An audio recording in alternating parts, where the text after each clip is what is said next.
This is the Energy Makers Show, featuring the innovators, financiers, and policymakers focused on the global energy demand. Brought to you by NRG, moving clean energy forward. Hi, I'm Russ Capper, and welcome to another episode of the Energy Makers Show. Today we feature Amy Myers Jaffe, the Wallace S. Wilson Fellow in Energy Studies at the Baker Institute for Public Policy. Earlier this week, I was out at Rice University, home of the Baker Institute, where I sat down with Amy and discussed the incredible paradigm shift that has taken place in the natural gas space and the geopolitical consequences. All of that right after this. Where will the energy come from to move us forward? From natural sources in abundant supply, or perhaps a man-made source? At NRG, we believe innovation will solve our energy needs.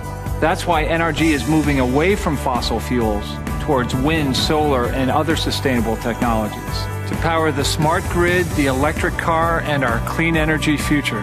We're using all of our energy to develop more of it. This is the Energy Makers Show, brought to you by NRG, moving clean energy forward. And now, back to the Energy Makers Show. This is the Energy Makers Show, presented at TheEnergyMakers.com and coming to you today from Rice University, where my guest is Amy Myers Jaffe, the Wallace S. Wilson Fellow for Energy Studies at the James A. Baker III Institute for Public Policy. Amy, welcome to the Energy Makers Show. Thank you for having me. Why don't we start with you sort of telling us the purpose and mission of the Baker Institute in the energy space? Well, we like to see ourselves as a forum for debate and discussion on energy policy issues. Our goal is to sort of elevate the discussion so that we're fact-based, scientifically sound, talking and debating policies using what I call outcome analysis. So if we do policy A, will it really produce the result that politicians are telling us might come to fore with that, or advocates? And we have a broad range of topics that we look at, everything from the geopolitics of oil and gas and how that intersects with foreign policy, to the economics of competition of fuels, fossil fuels and alternative energy, climate policy, U.S. strategic energy policy. So we have a elaborate research agenda where we look at the outcomes of different kinds of policies and what they might bring for the United States and globally. Impressive. It sounds like all of the above, for sure. Yeah, a little bit of all of the above. Okay. From my perspective, since the 70s in the OPEC oil embargo, it seems like the message that we've all been getting ever since that period is that we're running out of oil, we're running out of gas, we're having to import it from unstable countries who are very unfriendly and are getting much wealthier off of what we're buying from them. But all of a sudden, it seems like that whole phenomena is perhaps turned on its head. Do I have that right? The phenomenon is turned on its head. It is not the first time that phenomenon hasn't been turned on its head. In other words, whenever countries in the Middle East or elsewhere get very ambitious and raise the price of oil too high, it invites substitution and it invites technological innovation. So now what happens this time around, the technological innovation that's come at the drill bit is so transformative that we might actually get to the point of having, well, we have a surplus now, I think, or we're moving towards a surplus of natural gas in the United States. But I think we're poised to see a growing supply of oil in the United States from this same phenomenon of the technology to drill in the shale formations. Okay, and it's a very exciting time. What was the innovation that allowed this to happen? Well, innovation sometimes, we all think of innovation as being there wasn't a widget and then there was one. Right. We were using a telephone attached to a cord and then we suddenly were wireless. Right. But I would say in the case of the fracking technology and horizontal drilling and these technologies, it was really a combination of many technologies used together. We could horizontally drill, but we've never tried to horizontally drill and do fracking. We had done hydraulic fracking, but we hadn't used it with horizontal drills. And so the combination of different kinds of technologies put together, computerized simulations and so forth, we were able to go back to resources that might have been in past decades too expensive to produce. I mean, we always knew there was oil and gas locked onto the shale rock, but we didn't know how to produce it in a way that was commercial, right, that could make a profit.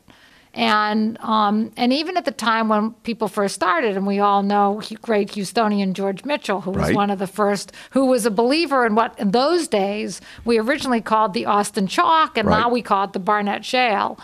He was a big believer in it.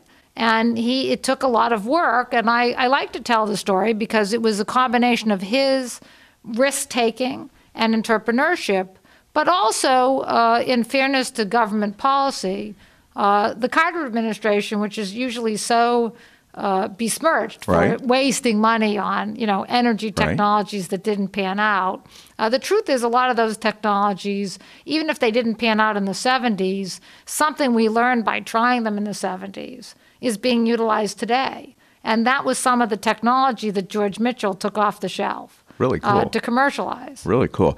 So, but the abundance of at least gas right now is just almost overwhelming. It seems to me like it almost warrants a national celebration to say, my God, we've divorced ourselves from many of those problems. Am I overstating what we've done? Well, you're not, because you're sitting in Houston, but maybe if you were sitting in the state of California or in upstate New York, you would feel differently. So some people in our country really feel strongly that we need to move to cleaner energy sources. And even though natural gas is a cleaner source than oil or coal, there are a lot of people who'd like to see us switch to something like renewable energy, which has no carbon emissions. So I think it's sort of a mixed bag in the sense that if you're looking at it from a national security basis, this is a fantastic thing. We were planning to be having to import natural gas from the Middle East, the same we do with oil. We were moving to a world where natural gas was going to have the same geopolitical risks that oil was going to have, and we're going to have a double whammy. Instead, we're facing a situation where people are debating in this country, shouldn't we export our natural gas, not to our neighbors, Canada and Mexico, but should we put it on ships and send it to Europe or send it out to Asia? And that's just something that no one would have conceived of even 5 years ago, much less 10 years ago. Right. I love alternative energies. Solar, wind, I love hydro energy for sure, but it just doesn't seem that they have the efficiency that we get out of burning fossil fuel, or not close enough yet. Well, we're not there yet. Okay. And I think that that's the reality. And a lot of people talk about natural gas as being the bridge fuel. Right? So one of the interesting things that one could do over time is suppose we crack the nut and we have electric cars. Right? And we power them with natural gas. That's huge savings in pollution, huge savings in energy efficiency. And the fact that we're creating the energy from natural gas is a good thing compared to, say, a coal-burning power station and so forth. But, that would put those cars on the road. And then if over time we could have really commercial breakthroughs in either solar or in getting around our hands around wind or some kind of electricity storage system that would enable renewables to be easier to utilize commercially. I mean, all those things could be great things. All right. We'll be back with more with Amy Myers Jaffe after this. This is the Energy Makers Show, heard on the radio and seen at TheEnergyMakers.com.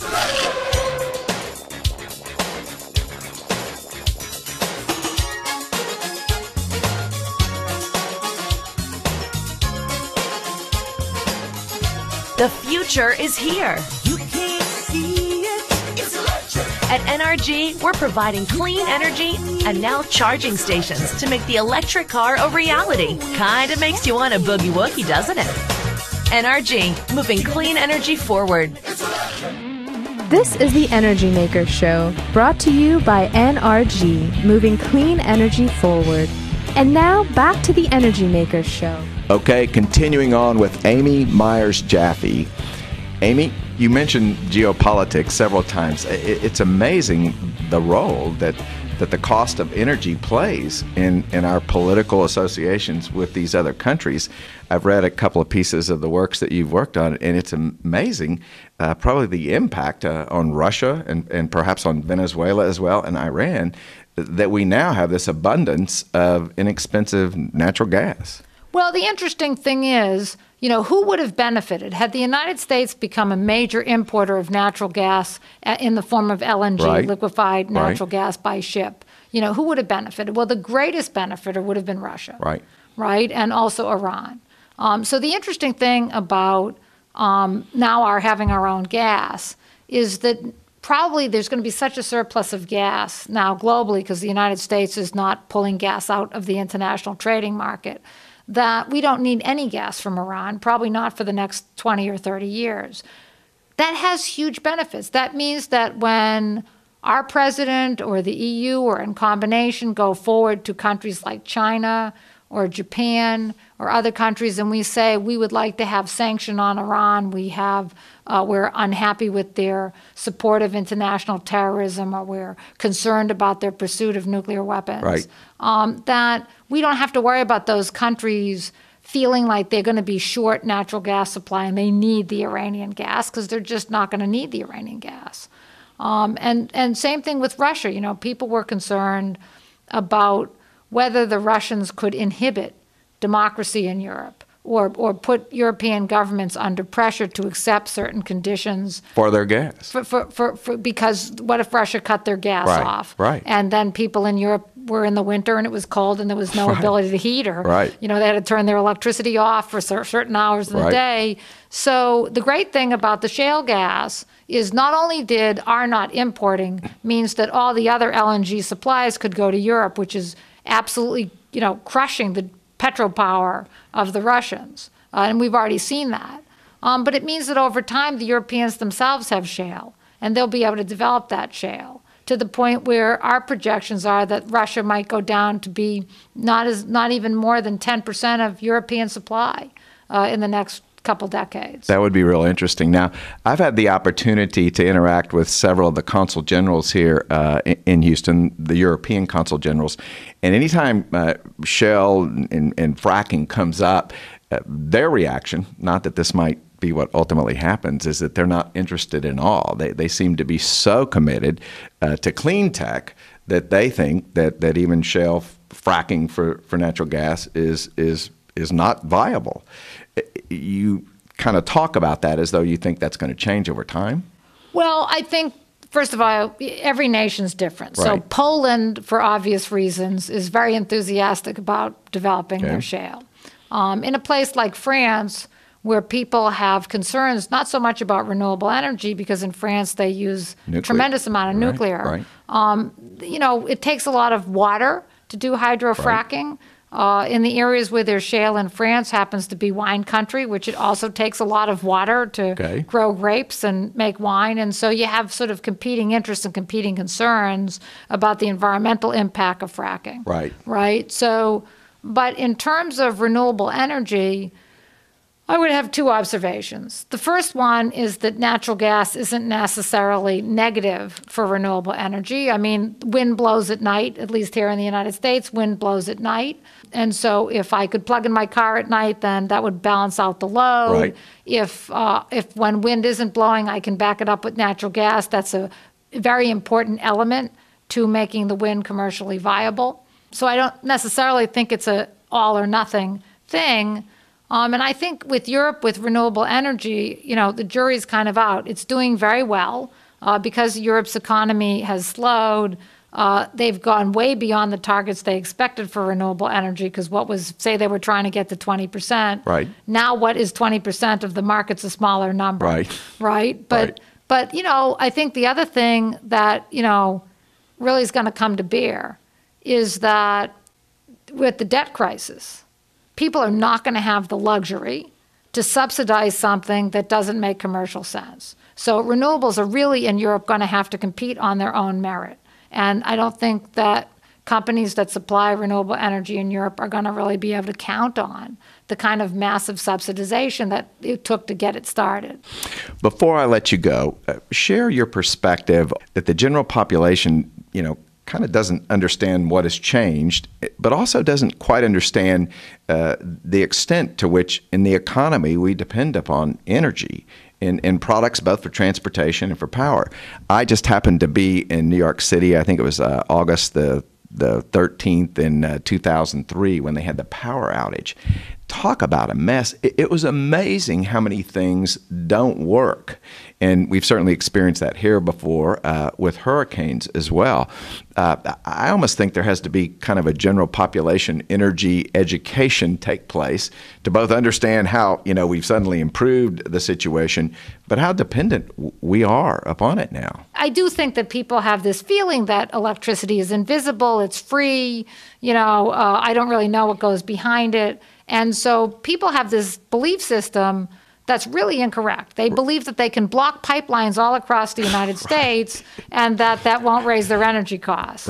Right. And they also believe, if you're an environmentalist, that if you block all kinds of energy infrastructure, the energy won't be produced. And because you and I are flicking on the switch and getting in our cars, it will be produced. So like the story I like to tell now is every company in the country that's producing in Canada or producing in North Dakota or other places, and you're a refining company, you need to get certain material to your facility, people are renting railroad cars, right? And hiring truckers. So I think that, again, people really need to think about and understand the physicality, right? That people don't have a good sense of the physicality of energy supply, even with hydro. There was a whole movement in this country that people who are kayakers, wanted to turn off all these dams. And they were protesting the DOE, and you're like, well, okay, I like to kayak too, and I'd like to be able to have a strong recreational culture in the United States. But on the other hand, you like energy too. I mean, we can push for clean energy, but, it has to be something. Right? Or we have to sit in the dark, which is, I think, the part that people don't get. Amy, I really appreciate you giving us some time and being on the Energy Maker Show. Thanks very much for having me. You bet. That's Amy Myers Jaffe, the Wallace S. Wilson Fellow for Energy Studies at the Baker Institute here at Rice University. And this is the Energy Maker Show, heard on the radio and seen at TheEnergyMakers.com. That wraps up this episode, and we'll see you next week.